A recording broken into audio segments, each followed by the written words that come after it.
3, 2, 1. Hey everybody, thank you for tuning in to episode number 46 of Teddybears and Tentacles podcast. My name is Quinn. I will be one of the hosts today on the show and probably every time that we do the show, but I have with me today the other host, Skinny Rick. Skinny Thick, they call me sometimes. Skinny Thick, and you got that Rat King shirt on? Rat King. Yeah. Got that gang stuff going on, you know, gang. Yeah. How's it going, dude? You feeling all right? I'm tired. Yeah. Yep. Me too, dude. It's been a long last couple weeks. And we got a good little bit of stuff to get into. Hopefully this format has been working out a little bit better for people. We're trying to get this stuff out on the day that we record it and kind of be covering stuff that's happening, you know, on today or the last couple of days. Just important stuff. So hopefully everybody likes that kind of format. And today is Thursday, August the 6th. We're going to jump into some Ghislaine Maxwell stuff first. Thursday. And a couple other things. They had that big explosion that happened in Beirut. And a few other things that we'll be getting into today. So we'll start off with the Ghislaine Maxwell stuff. Last week we talked briefly about her court documents being unsealed. A few different things that kind of happened with that. One of them being that apparently the people who were doing the redaction for the documents were just using Microsoft Word and pretty much like the highlight tool, and they were highlighting black. So if you had a Mac computer, you could just copy the doc, paste it into Notepad, and it would show what the thing said. So that's good, but I have not had the time to dig through all these documents like I normally would. It's just been a really busy last few weeks. So we'll start with this. This article says, underage girl forced to have sex with Prince Andrew, U.S. court document claims. The sex offender Jeffrey Epstein allegedly tried to gather incriminating material against Prince Andrew by forcing an underage girl to have sex with him, according to newly released court documents. The papers released by a court in New York say the alleged encounter took place on the late U.S. financier's private island in the U.S. Virgin Islands. A document claims Epstein instructed the girl, referred to as Jane Doe number 3, but known to be Virginia Roberts Giuffre, to give Prince Andrew whatever he demanded and report back to him on the details of the sexual abuse. Epstein allegedly sexually trafficked the girl to powerful people to integrate himself with them for business, personal, political, and financial gain, as well as to obtain potential blackmail information. They included numerous prominent American politicians, powerful business executives, foreign presidents, a well-known prime minister, and other world leaders. So this is the first time really that these court documents are confirming what everybody has known for such a long time, which is that Epstein was procuring sexual blackmail on people in different places of power throughout the world. And so, you know, if this stuff is true, then this is confirmation of, you know, pretty much what everybody already knew. As far as the names and such go, I know that a lot of that stuff still has redaction around it. Like I said, I haven't got to dig into it. I'll tell you right now that if all the names were leaked, we would have definitely found out about it. It would be all over the news. So I would venture to say at this point that not all of them have been leaked more or less properly. So, yeah, this isn't at all surprising. I do find the vernacular that to give the prince whatever he demanded to be kind of interesting. What do you think? I don't know, dude. Sounds kind of weird. So he just he forced Virginia to go have sex with the prince so that she would get abused. No, so that basically she would, she was already working for him, for Epstein at this point, so that she would be able to share details of the sexual experience as blackmail on Prince Andrew, which is also kind of interesting because they, allegedly were close friends throughout the years. There's tons of photos with Ghislaine Maxwell and Prince Andrew, and there's rumors at this point that he was actually the one that introduced the two of them, Ghislaine Maxwell and Epstein. That's crazy. So, I don't know. It's not surprising. I mean, that one lady, Maria Farmer, she's one of the people that are in that Netflix series. She throws some stuff out there in like private interviews, not private interviews, but interviews that aren't on such a big platform such as Netflix, and says that Ghislaine Maxwell at different points had showed her family albums where she had grown up with Prince Andrew, like from the time that she was a little kid. So that stuff just isn't surprising, to me personally. But as this stuff continues to roll out, I'm sure that there will be tons and tons of stuff that will just be confirmation throughout the process, and we'll learn a lot of new stuff as well. Yeah, I don't know. This whole situation just feels real suspicious. What, the investigation or what? Just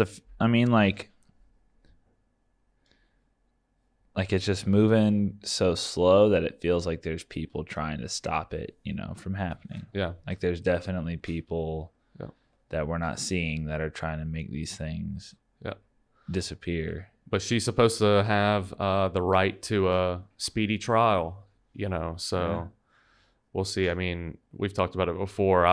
I was kind of hoping that they would really not rush it, but, speed this thing up. I mean, I just think that she is the most important witness to this whole thing if she's not the leader of it herself. And, I just think that taking the time and allowing, I guess you have to, but allowing the defense to, do stuff to basically stall it. I personally wouldn't allow that stuff to happen in this situation, but I guess that the law is the law and you really can't do anything with it. Even if you're a judge. Go to the next tab real quick. This is speaking of her being the leader of this thing, this one I thought was pretty interesting. I saw this morning, and this is from The Sun. The title of it, The Sun UK, the title of it is Jeffrey Epstein pleasured himself while Ghislaine Maxwell sexually abused 15-year-old Virginia Roberts docs claim. So Ghislaine Maxwell, from the last couple months, it's only been about a month and a half since she's been arrested, but through that time period has made different comments about herself, like she should be granted bail because she's not Jeffrey Epstein, kind of trying to present it like she's not as bad as he is in this situation, that she kind of claims to be a victim herself. But then you see stuff like this released in docs, and it's like, what's really happening? Maria Farmer, like I said, that the lady that I was just talking about that says she had seen the photo albums, she said that she had seen whenever they were in New York, Ivana Trump's ex-wife, would go around with them to recruit these girls. I mean, she's the only one that ever said it, but I just thought that it's interesting that as this stuff starts to unfold, we really get to see her involvement in it, and it just seems like she's as big of a problem as Jeffrey Epstein. I mean, we say this, and whenever push comes to shove, we don't know the power that he, actually had. I mean, could she potentially have been in some kind of a hostage situation and, had her life threatened continuously by Epstein? Sure, but it's just hard for me to believe that a lady with her resources, at her age, would get stuck in that situation. I mean, her family paid for her to hide out in New Hampshire with a bunch of freaking ex-British special forces. You know, it's I mean, I just feel like if that were the case, she would have been able to get out of the situation some way or another. I mean, at least probably, you know, if Prince Andrew had to choose a side to be on, you know, in some type of a situation, I would imagine he would choose hers, you know, if they grew up together and all that stuff. So she would at least have his resources probably, but unless the blackmail that Epstein had on him was that bad, you know, could be. That would be the only thing. That's what happens when you get into this whole, you know, trying to do a bunch of illegal stuff. That's why they call it money and power. It gets sex trafficking network. It's like a social network. Gosh. You know, it really is. Like if you, you know, it's the webs go so deep, and that's why whenever you see like people that get, you know, if you're going through your phone and you're looking at the news and it's like, you know, sex trafficking operation busted, it's like always like 30, 40 people at a time or more. You know, it's never like we got this guy, and you know, it's I mean, it's just a web. Always, it seems. As we got all these PDF files out here chilling in the streets. You know, that's been my favorite like little bit to run with. Whenever like I'll be sitting in a parking lot and I'll just like randomly lock my door. There's like no one around. I'll just lock it. And like whoever's with me, like, what the heck was that about? I'm like, dude, I don't want any pedophiles getting in here. There might be some like kitty touchers out there, you know, some sexual predators hanging out. Yeah. That's why I'm not an Uber driver, dude. You afraid that someone's gonna do a snatch or something? Yeah, somebody might get some might pedophile bacteria in my car. Mixed with some naughty people hanging out in the back seat. You know? I don't know, dude. I see videos all the time go through like my news feeds and stuff of just these horror Uber rides. Yeah. You know. Yeah. So I thought that was interesting. We'll move on from Ghislaine Maxwell into the Beirut situation. So Beirut is a city in Lebanon. If you have not seen the video, I suggest trying to find it. I tried to find one this morning for us to. I've got one. You have one? Yeah. Is it a clean one? Yeah. Wait, what do you mean a clean one? There's no watermarks or anything on it? Oh, yeah. There's none? Yeah, there's none. Okay, cool. So he's going to send me this. We'll actually put this video in the... Yeah, I went looking for it the other day. Yeah, the podcast. So whenever I looked this morning, all I could find was watermarked ones. But Lebanon has been... I mean, just double check for me because I didn't actually watch it all the way through. I was looking for one to send to someone. So I just checked the beginning to make sure it wasn't like a news source. Yeah, okay. I just texted it to you. Okay, cool. So we'll have this in the video, in the show, and so we'll just cut to that quickly.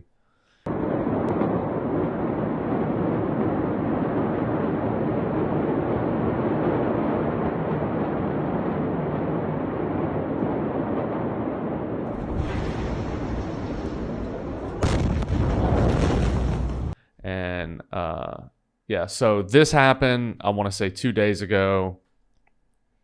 And if you look at it, it looks like something from like it happened on the 4th. A movie where like an alien beam would like come down and destroy a city or something like that. Super sad.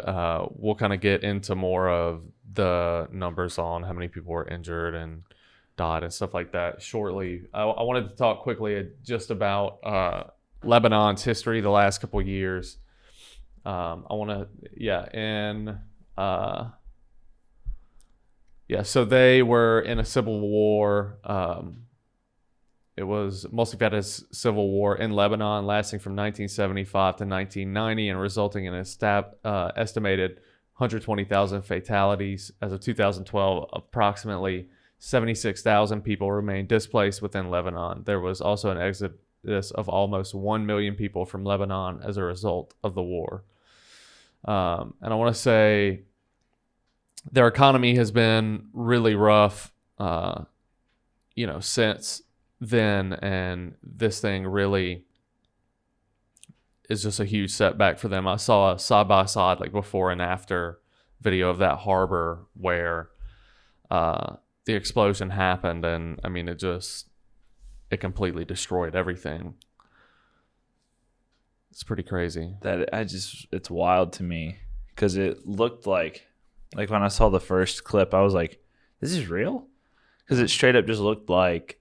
I mean, it looked like I was watching a little thing out of Modern Warfare or something. Yeah. Well, you saw the video that I showed you originally. That one video, it's like a good 20 seconds of like and it just looks like a fire. It's like, oh, dude, something blew up, and then something did blow up. Yeah, that thing like explodes and takes out like half the city. What, dude? It looks like it. It actually isn't as far as it looks in that video. I wish I could find. If I find those pictures, I'll put them up. Of the side by side comparison.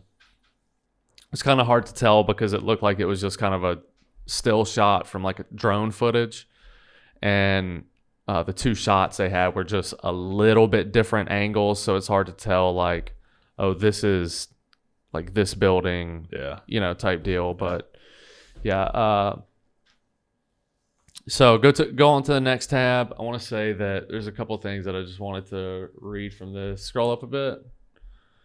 That's the top right there. Yeah, so this is what I was kind of talking about. The electricity was out at, this is just an article from Time. The electricity was out at Fatima al-Mahmoud's Beirut home even before the colossal explosion ripped through the Lebanese capital late on Tuesday afternoon, killing at least 135 people and wounding a further 5,000. A senior editor... That's even more than when I checked last. So when I checked that night, it was 70 dead, 3,000 injured. There's going to end up being a lot, I'll tell you that. Senior editor at online city guide Beirut.com, the 22-year-old had been working remotely due to COVID lockdowns when a blast she initially mistook for an earthquake rattled her family's apartment. Moments later, a much larger explosion, so big it was felt 150 miles away in Cyprus, shattered her bedroom windows. Mahmoud dragged her 12-year-old brother to relative safely. Keep going down.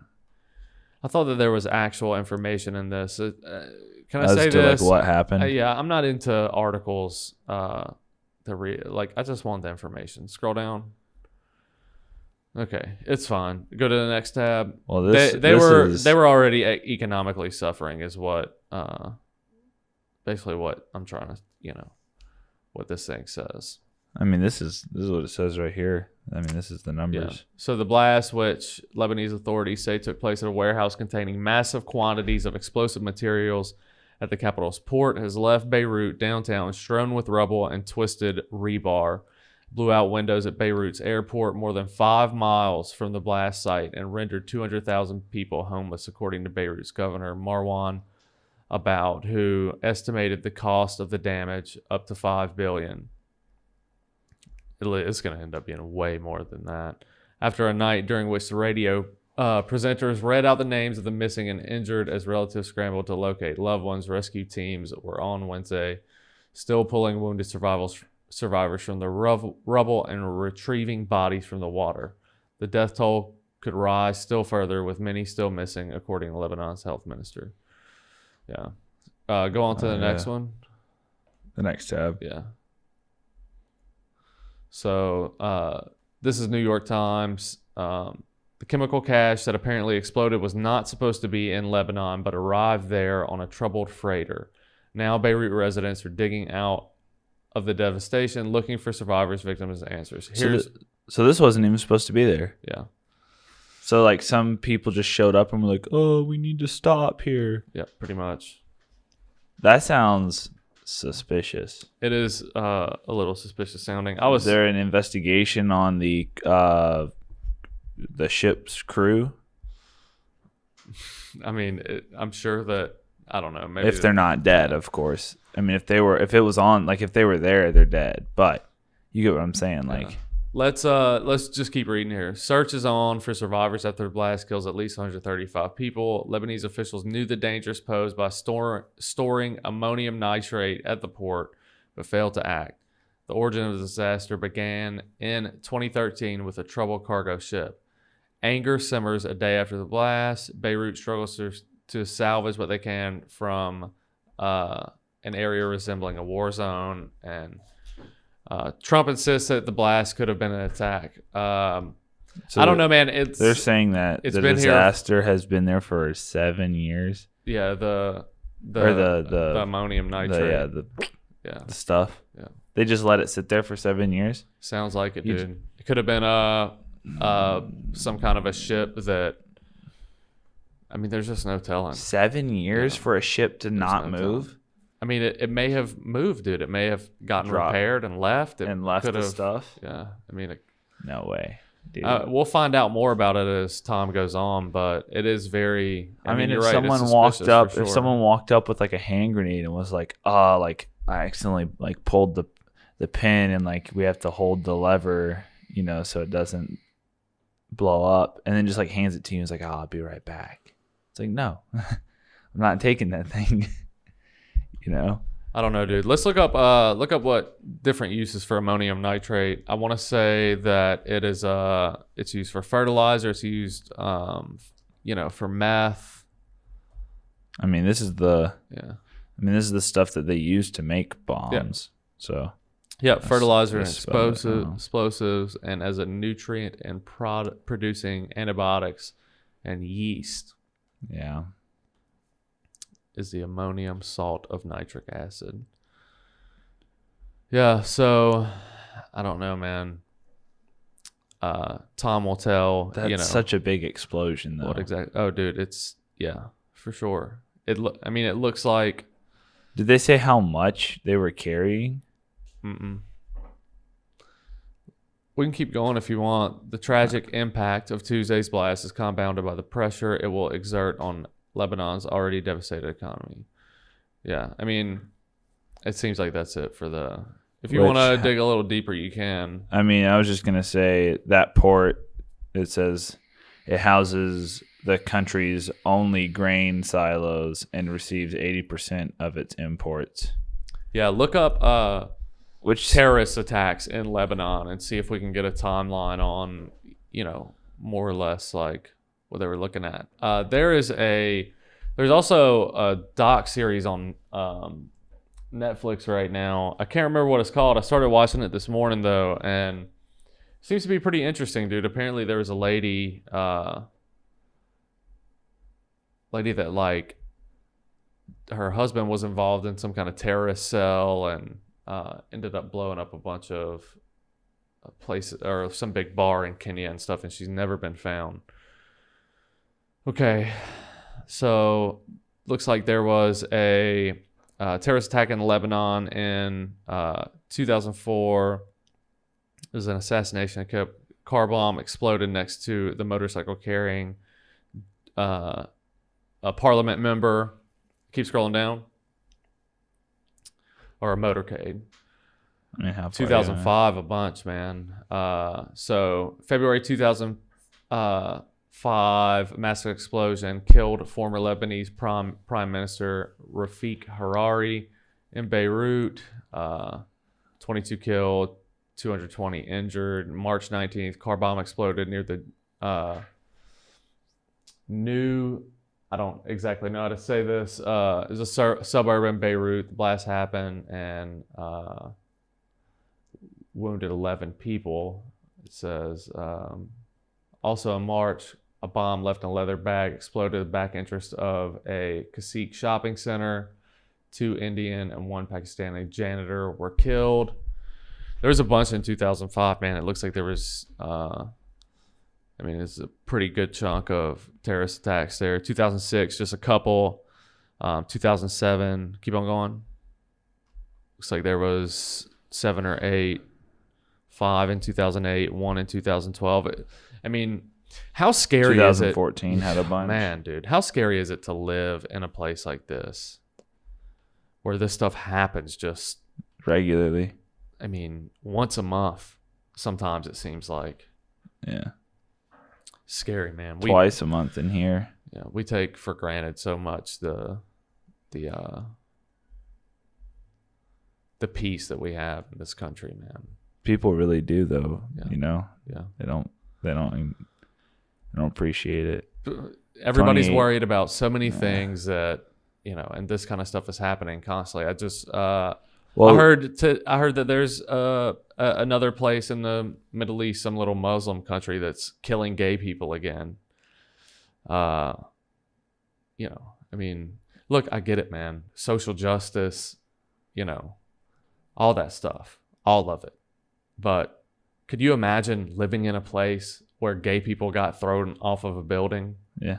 Iran claims to be have a 0% homosexual population. Of course, if you're throwing them off buildings, it's just crazy, man. Here's my thing. For like the social justice warriors and stuff, it's like, look, I get that this is like where we live and that, we want to pay attention to what we're doing. But also, we're talking about these things that, like slavery is a thing that happens in parts of the world still.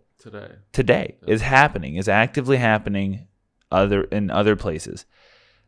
There are places where the Libya slave trade that was happening like 2 years ago on YouTube. Yeah, and like you were saying, like gay people being killed for, being gay. It's like maybe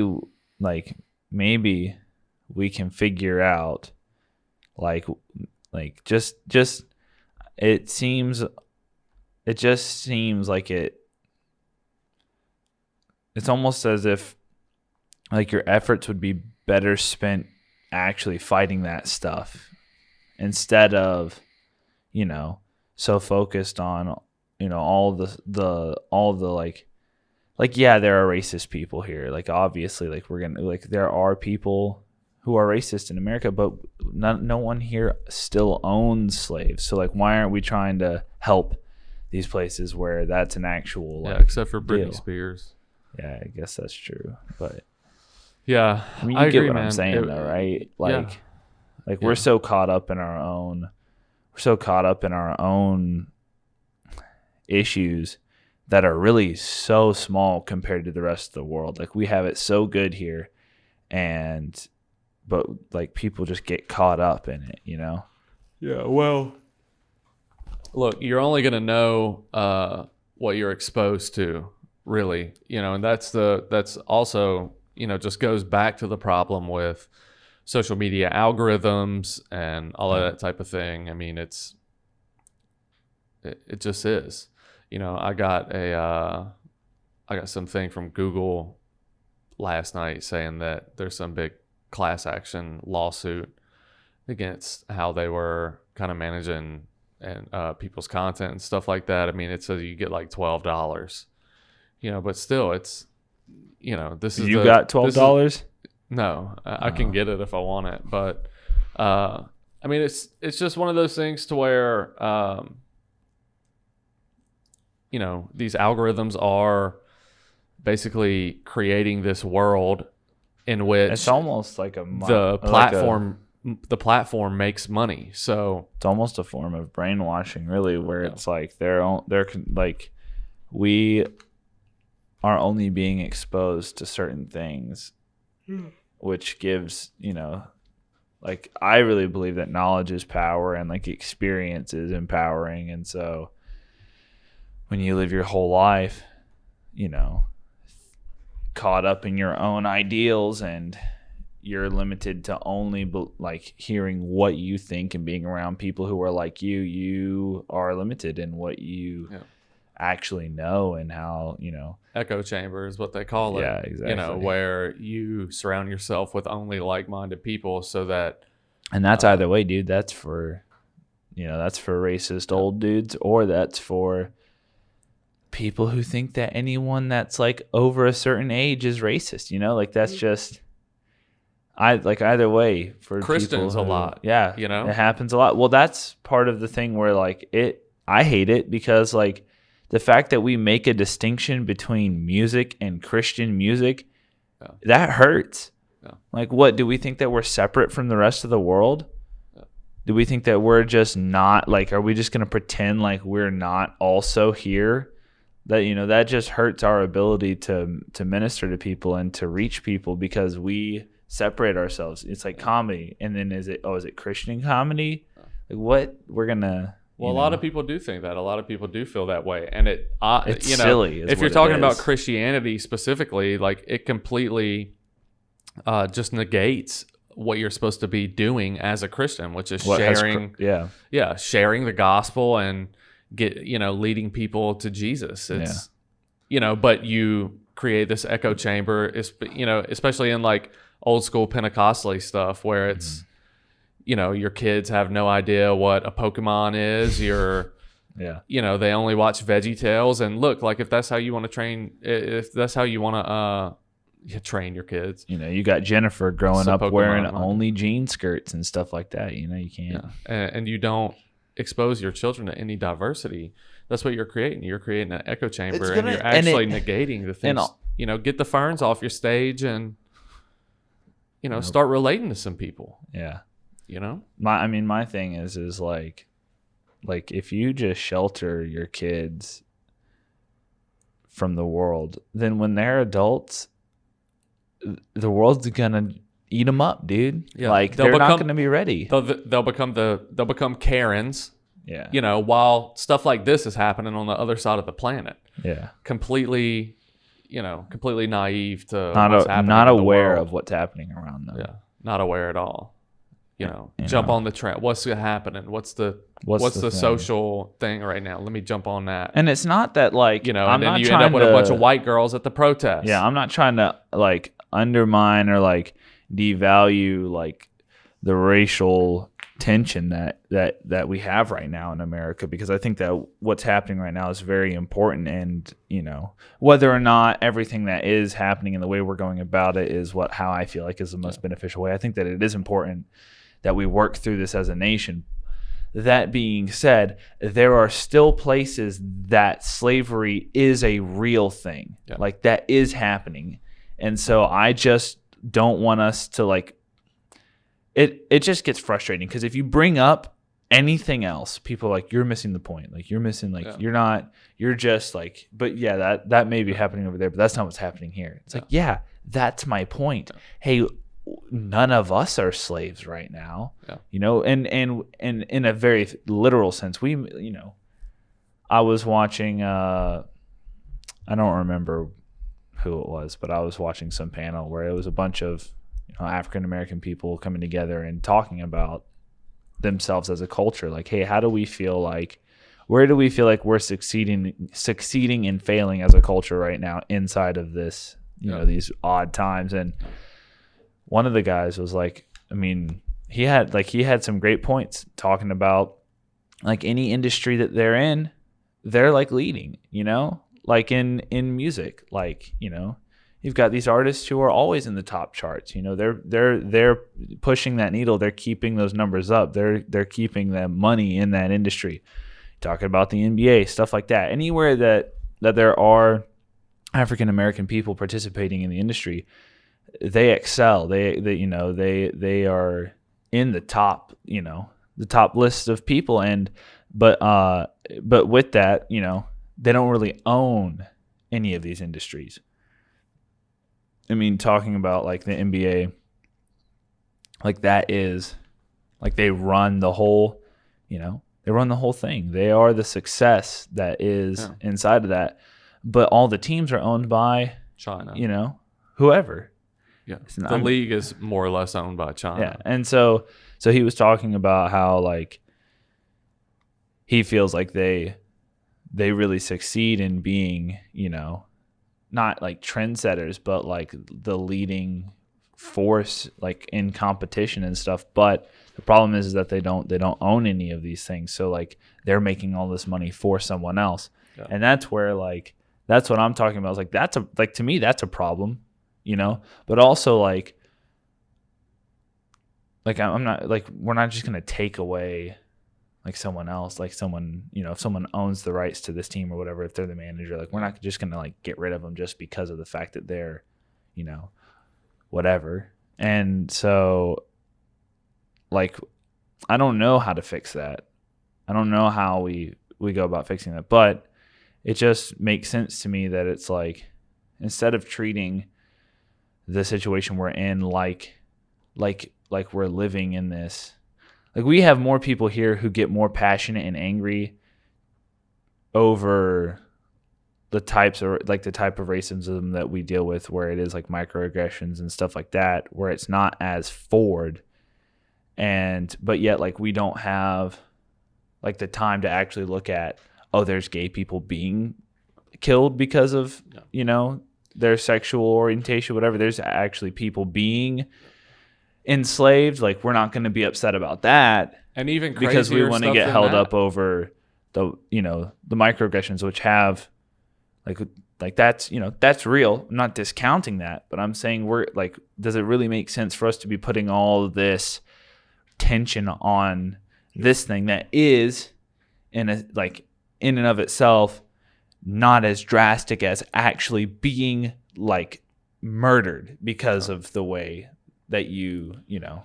Yeah, I mean it's, you know, I've had another podcast that I produced. We had a lady in here from Syria that sitting right where you're sitting now, and in this chair, dude. Yeah, had to chair buddies. You know, I sat there and listened to her talk about how, you know, ISIS came in and claimed Syria as the caliphate, and a couple of days before that, she had to flee because they were going to come in and kill all the teachers, and she was a French teacher. Yeah, she flees, is in limbo trying to get here, you know, for a while. Gets here, her mom gets sick and dies, you know, in the Middle East, and she can't go back. Well, she can't go back, and it's best for her to she just pretends like her mom's not, you know, just lives there and just isn't dead. Yeah. You know, like legitimate PTSD from the situation. Another guy, you know, he was an Afghani guy, watched men or women and children in his village get killed by Al-Qaeda like 7 years before 9/11 even happened. You know, and then he decides to be an interpreter for the U.S. military after 9/11 happens in Afghanistan, and ends up here as a refugee because it was just hard for him to live there anymore. He would have to take like multiple cabs, get like a cab to drop off in an alley, like change his clothes and stuff. Like he was getting trailed by people trying to, you know, and it's, I mean, that's my point. Yeah. Like these are like, we've got real, like there are, and when I say this again, I'm not trying to diminish it. The best way I can describe it is like our problems are here, right? I'm not trying to push those down and pretend like they don't exist, but the problems everywhere else are up here. Yeah. So just by comparison, what we have going on right now is nowhere near as bad as these other places. And we want to pretend like the rest of the world doesn't exist, you know? And both of those people that I was just talking about, they chose to come here. No one chooses to no one's like, man, like I'm really being persecuted here. I should move to somewhere else. Yeah. Everyone tries to get here. Yeah. Latif specifically, I mean, I felt like there is no amount of money that I could have given that man for him to say a negative thing about the United States of America. Oh, yeah. I mean, he was he's been here for a while. You could just tell him sitting there doing the podcast. He was just grateful to be here. Yeah. I get to be sitting in this place. Yeah. Like, check this place out. This is, and it's like, I don't know, dude. It's just so eye opening whenever you meet people like that because again, I've said this before multiple times on the podcast. I don't like, I don't want to pretend like I'm some, something I'm not. I'm not some intellectual expert on the world, but I have traveled to many other countries, talked to people from all over the place, had long conversations with them about they're like them growing up where they're at. And, everywhere I go, except, all right, minus like Amsterdam was whatever. It wasn't really, but like, we went to like Zurich, Switzerland, and like there, like people hate America. It's obviously a very general statement, but a lot of the people that we ran into were very like towards America because of what the media shows them. Yeah. And their media is just as like screwed up as ours. Cause like they're telling me like, they're like talking about stuff that doesn't happen here. They're like, oh, I thought like everybody was like, I thought everyone in America was like, this or whatever. It's like, that doesn't happen. That's what Osmahan said, that it was presented to them in Syria. Like she was going to come here and people were going to be like having sex in the parks. Yeah. And stuff like that. Like it was just they make like a it godless exactly. place. Yeah. Yeah. So anyways, like, but dude, and you've heard this story, but like, we were in London and like for some reason, all of the cab drivers there are, either like old British dudes who are like, oh, I grew up on these streets. Like I know them better than anyone else, whatever. Or it's all immigrants. And dude, we like all of them were Muslim, like, and they're all super chill. Like, I'm not one of those people, I'm not like all the Muslims are all like spooky. It's like, yeah, like you get radicals and stuff, but it's the same thing as like Christianity. Like you get these guys who are like, I breathe the breath of God on you, COVID-19. And you've got the other guys who are just like, I love Jesus, COVID-19. And so, but he's like, he talks about growing up and he was like, I always wanted to live in a place like America. Yeah. He was like growing up as children, like that was like, like America was like the light of the world to us. Like, and he was like, but every day, like he told us, he was like, every day y'all get like further away from that. Y'all are so caught up in your own political nonsense that you are ruining like the nation that has led, that has given the rest of the world hope for so long. Yeah. And he talked about like, he's Muslim, not because he wants to be, but because when he was 7 years old, it was like, he said just like some radicals rolled up into their village and was like, or his town, whatever. And was like, yeah, like you're going to convert or we're going to kill you right here.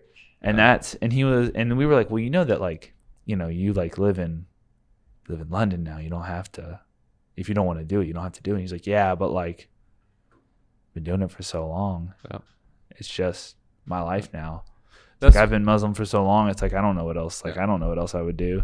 And, and he straight up as a Muslim looked at me because we were like talking about, somehow we brought up talking about like our outreach here. And he was like, are there like, is there like Muslims in Savannah? And we're like, well, yeah, it's probably not like as many, compared to other places, but like there's a mosque down on, what is it, on 37th or near 37th? And he was like, he like made this face like, you're like, what? He was like, dude, he told us, he was like, I don't think there should be mosques. Anyway, he's like, the only point of that is to, in a sense, like radicalize. Like it is their outreach to like expand. So he's like, it's not for like people like me who are just like, I don't go. He's like, it's for the people who are out there. So, and whether or not you agree with that, I'm just saying like, those are the types of conversations I've had with people. Yeah. Like that shocked me. Yeah. I mean, hearing this guy be like, yeah, I'm like Muslim because I was forced to be at the age of 7. It was that or die. And my family was like, well, I guess we're, I was listening to a podcast a while back. I can't remember what it was called but it was this lady, and I want to say it was like funded by the New York Times or something like that. But basically she was over there in Syria during the war and shortly afterwards, and they were rescuing just different people who were held captive or whatnot by ISIS. And they had rescued a couple girls, and after a couple of days, they were able to talk to him and stuff like that. Yeah. I mean, they realized that basically ISIS had gone over there, taken over Syria, and convinced everyone that ISIS had taken over the entire planet. Yeah. And threatened to kill them and stuff like that. Yeah, make them think that there's nowhere they can go. And so some of those, I remember this. We talked about this. Yeah, we may have. But it's crazy to think about, man. It just is. I mean, we just take so many things for granted. And I'm gonna say it again because I don't want people to misunderstand what I'm saying. I believe that we need to work through the racial tension that we have right now in our country. I think that it's necessary for us to grow and move forward as a nation, as a people. That being said, I think it is immature and nonsense to get so wrapped up in our issues that we miss what is happening in the rest of the world. Just be aware. That's all I'm saying. I don't have the solution. I personally don't understand why the problems that we have are the way that they are. And obviously we have years of slavery and racism, our history, like our nation being, and I hate to say it, but really being built not on slavery, like that was, we're a slave nation, but being built in a sense by slaves, by this workforce that we had that kept us alive, that was immoral and wrong. And so I want that to be fixed. I want that to be healed for our people. It pains me to see people so bitterly divided that they don't realize that we are a nation that has been leading the rest of the world for quite some time. And we can continue to do that if we can figure out how to heal and move forward as a people, as Americans, instead of being bitterly divided over skin color, over sexual preference, sexual orientation, whatever. Instead of being so caught up in those issues that we miss the opportunity to actually be a positive influence in our world. And so, all I want is for people to realize that we have it pretty good here. And I'm not asking you to ignore our problems. I'm not asking you to suck it up and, get over it. I'm just asking that you don't get so wrapped up in our own problems that you miss the opportunity to help others.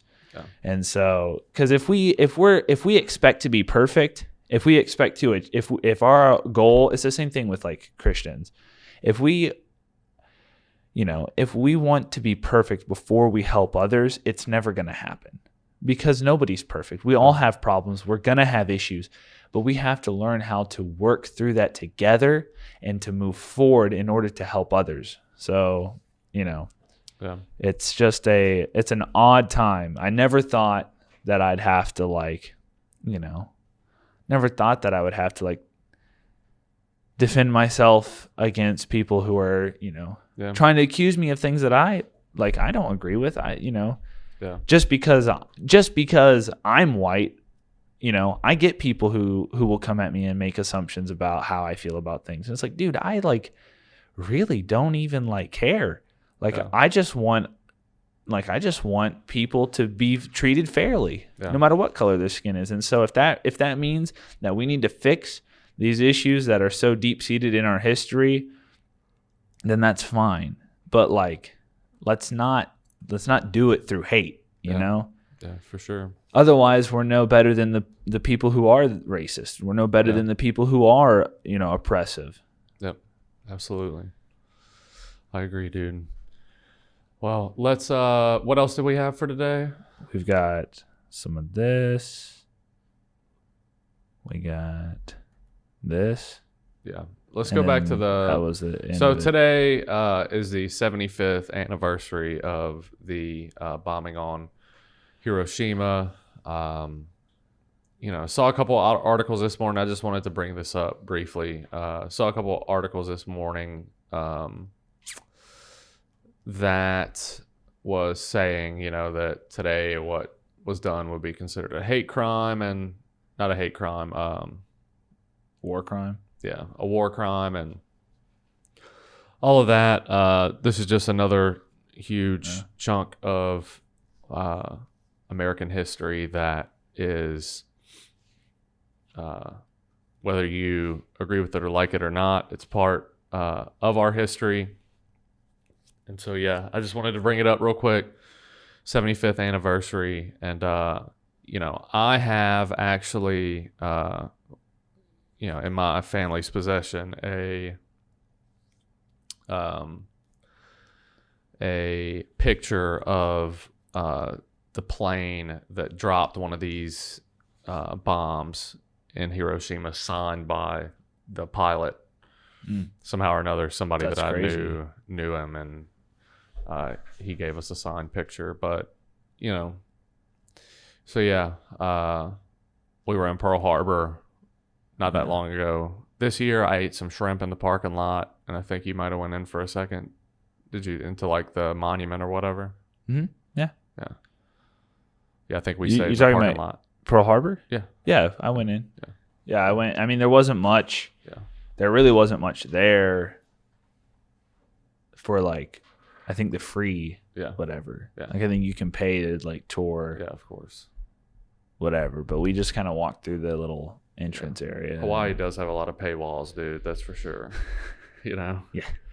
But so I wanted to bring that up, and then the last thing was, if you remember, back in 2012, there was a rape case in Maryville, Missouri, with a guy who was basically a football player who had raped an unconscious teenager.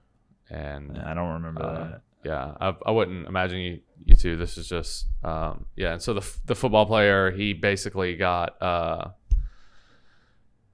very little repercussions for it, and that girl's name was Daisy Coleman, and she committed suicide. So I remember that it was kind of the case was a big thing, and just another injustice, in the world that. This trial wasn't handled properly. The guy was basically let off clean, and those type of events affect people. And sometimes this is.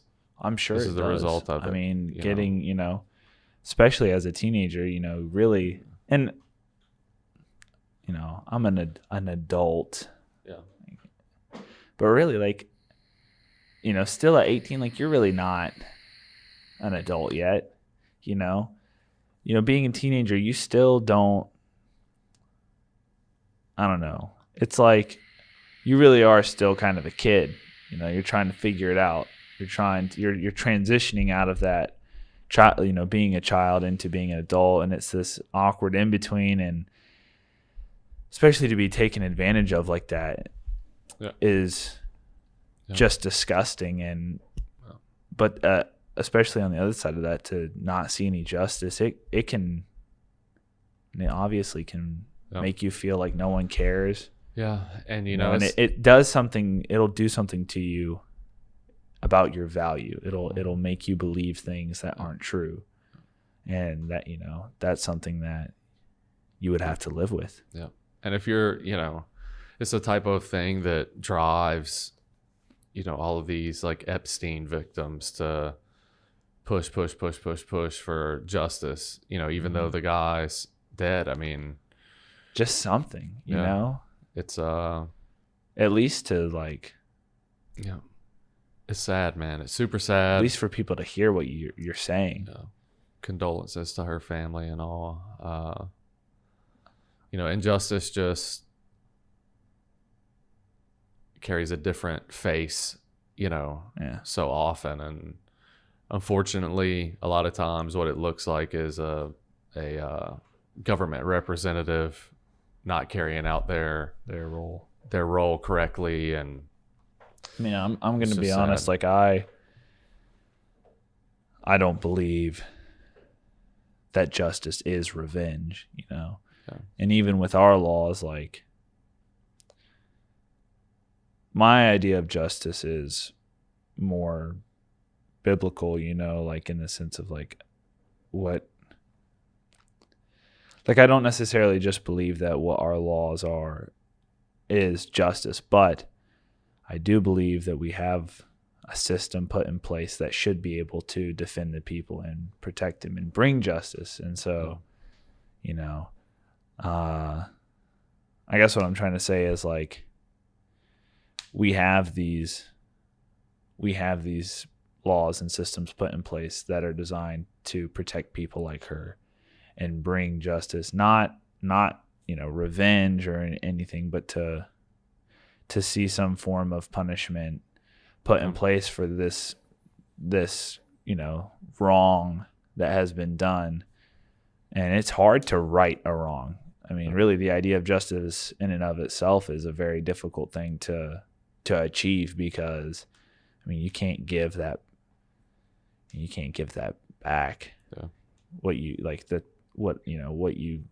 you've done to a person, you can't undo. It's done. And so it really is a tough thing to try to figure out, what's the best that we can do to try to make this right. Yeah. So. Yeah. Well, again, condolences to her family and everything, and R.I.P. man. It's sad.